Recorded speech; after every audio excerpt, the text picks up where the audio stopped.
Hello everyone, कैसे हैं आप लोग। दोस्तों आप सभी का स्वागत है हमारे इस यूट्यूब चैनल पर। तो दोस्तों जैसा कि बहुत ही दिनों से आप लोग सीटेट का एग्ज़ाम देने के बाद अपनी आंसर की ऑफिशियल आंसर की का वेट कर रहे थे, तो ये दोस्तों इंतज़ार अब आप लोगों का ख़त्म होने वाला है, क्योंकि अब आप लोगों का जो आंसर की है वो फाइनली अगले वीक में आप लोगों की आने वाली है। ऐसा मैं क्यों बोल रहा हूँ, इसका मैं प्रूफ भी आपको दिखा देता हूँ कि अगले सप्ताह में आपकी आंसर की दोस्तों क्यों 100% आ जाएगी। तो सबसे पहले मैं आपको दिखाता हूँ कि अगले वीक में आंसर की जारी होने का प्रूफ। उसके बाद में बात करेंगे कि आखिर इस बार सीटेट दिसंबर का जो एग्ज़ाम हुआ है इसमें आप लोगों के जो नंबर हैं, कितने नंबर आप लोगों के बढ़ सकते हैं। इसके बाद दोस्तों इसके बारे में भी चर्चा करेंगे। तो सबसे पहले आपको दिखाते हैं कि आखिर आप लोगों का जो आंसर की है वो अगले वीक आ जाएगी। ऐसा मैं क्यों बोल रहा हूँ, तो देखिए आप लोग यहाँ पर देख सकते हैं, ये सीटेट की ऑफिशियल वेबसाइट का स्क्रीनशॉट है, जो कि यहाँ पर आप लोग देख सकते हैं कि ये सीटेट की ऑफिशियल वेबसाइट का स्क्रीनशॉट है। आप लोग भी ऑफिशियल वेबसाइट में जा कर के देख सकते हैं और इससे दोस्तों एक आइडिया ले सकते हैं कि आप लोगों का जो सीटेट के एग्ज़ाम के कितने दिन बाद आपकी आंसर की आती है। यही चीज़ मैं दोस्तों आपको दिखा रहा हूँ। जैसे कि आपका इससे पहले आप लोग यहाँ पर देख सकते हैं कि इससे पहले एग्ज़ाम के कितने दिन बाद आंसर की आई हुई थी, उसी तरह से इस बार भी आने वाली हैं। यहाँ देख सकते हैं लिखा हुआ है आप लोग का प्रीवियस ईयर फाइनल आंसर की। तो दोस्तों प्रीवियस ईयर मतलब जो आपका इससे पहले वाला जुलाई का एग्ज़ाम हुआ था सीटेट का, जो कि आप लोगों का 7 जुलाई को एग्ज़ाम कंडक्ट कराया गया था।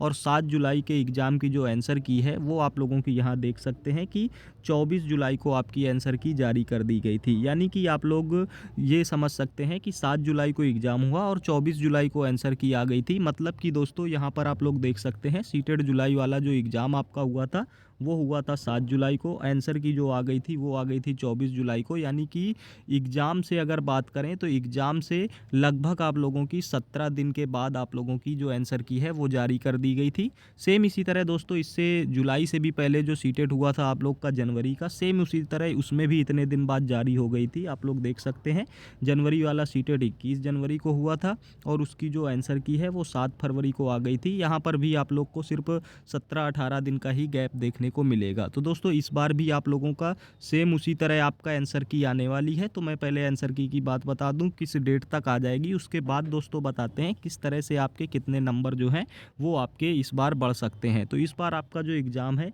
ये आप सबको मालूम है कि 15 दिसंबर तक आपका एग्ज़ाम दोस्तों 2 दिन में हुआ है। तो 15 तारीख को आपका एग्ज़ाम जो है वो दोस्तों आपका फिनिश हुआ है। तो इसमें दोस्तों अगर आप लोग 16-17 दिन और ऐड करेंगे तो लगभग आप लोगों का 2 से 3 तारीख तक आपकी जो आंसर की है वो आती हुई दिख रही है। यानी कि ये वीक आपका 29 से ये वीक फिनिश होगा और इस वीक के बाद आप लोगों का अगले वीक किसी भी दिन आपकी जो आंसर की है वो आपकी आ सकती है।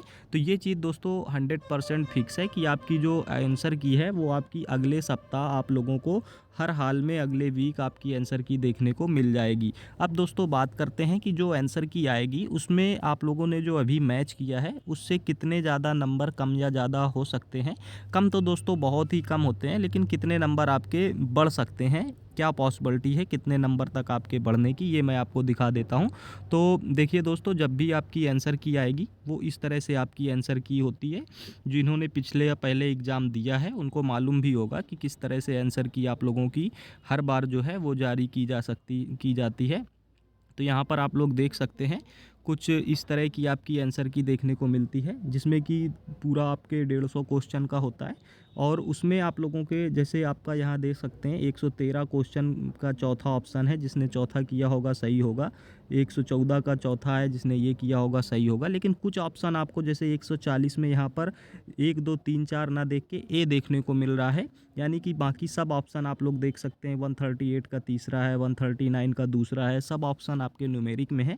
लेकिन 140 में आपका न्यूमेरिक ना देके अल्फ़ाबेट दिया हुआ है, ए दिया हुआ है। तो इस ए का मतलब ये नहीं है कि इसका पहला ऑप्शन सही है।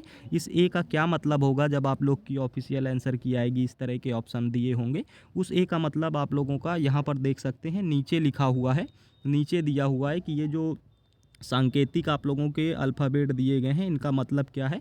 तो ये जो ए है इसका आप यहाँ देख सकते हैं, ए का मतलब है 1, 2। यानी कि जिसने पहला ऑप्शन सही किया है, अगर जिस क्वेश्चन में ए लिखा हुआ है आंसर की में, उसका मतलब ये है कि पहला और दूसरा दोनों विकल्प आप लोगों के सही माने जाएंगे। इसी तरह आंसर की में कुछ क्वेश्चन में आपका ए ना लिख करके बी लिखा होगा, तो उस बी का क्या मतलब होगा यहाँ पर देख सकते हैं, बी इक्वल लिखा हुआ है आपका बी इक्वल आपको देखने को मिल रहा है 1,3।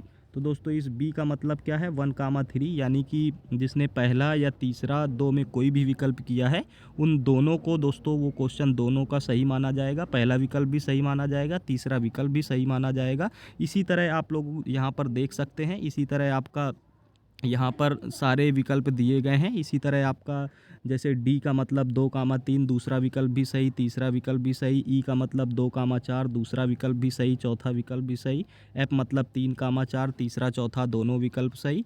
और अगला जो सबसे जिसमें सबके नंबर बढ़ते हैं वो आप लोगों का यहाँ पर देख सकते हैं जेड। जिस ऑप्शन में जेड है इसका मतलब आल, यानी कि सब को इसमें नंबर मिलेंगे, किसी ने कोई भी विकल्प किया हो। तो इस तरह से आप लोग देख सकते हैं ए से लेके A B C D E F और जेड इतने सारे आपके यहाँ ऑप्शन दिए हैं। और दोस्तों आपके 4 से 5 क्वेश्चन आराम से ऐसे होते हैं आपकी आंसर की में जिसमें ये सारे विकल्प दिए होते हैं, तो जिससे आपके नंबर बढ़ने की पॉसिबिलिटी बहुत ही ज़्यादा बढ़ जाती है, क्योंकि आपके दो दो विकल्प सही हो रहे होते हैं और कुछ क्वेश्चन में तो आपका सबको नंबर मिल रहे होते हैं। अगर क्वेश्चन कुछ गलत होता है तो आप लोगों का, तो इस तरह से ऑफिशियल आंसर की आने के तुरंत बाद से ही आपके दोस्तों 3 से 4 नंबर बढ़ने की पॉसिबिलिटी बहुत ज़्यादा हो जाती है।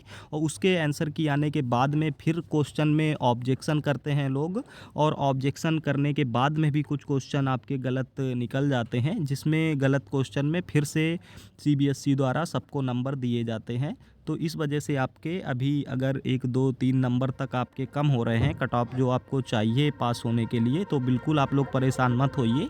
आगे अभी आपके नंबर बढ़ने के बहुत ही ज़्यादा पॉसिबिलिटी है। और दोस्तों अगर इससे रिलेटेड कोई भी जैसे ही आप लोगों की आंसर की आती है या कोई भी नई अपडेट CBSE द्वारा आती है तो हमारे चैनल में आपको तुरंत उसकी जानकारी दे दी जाएगी। उसके लिए आप लोग इस चैनल को सब्सक्राइब कर सकते हैं। और मिलते हैं दोस्तों अगले वीडियो में किसी नई जानकारी के साथ। तब तक के लिए जय हिंद।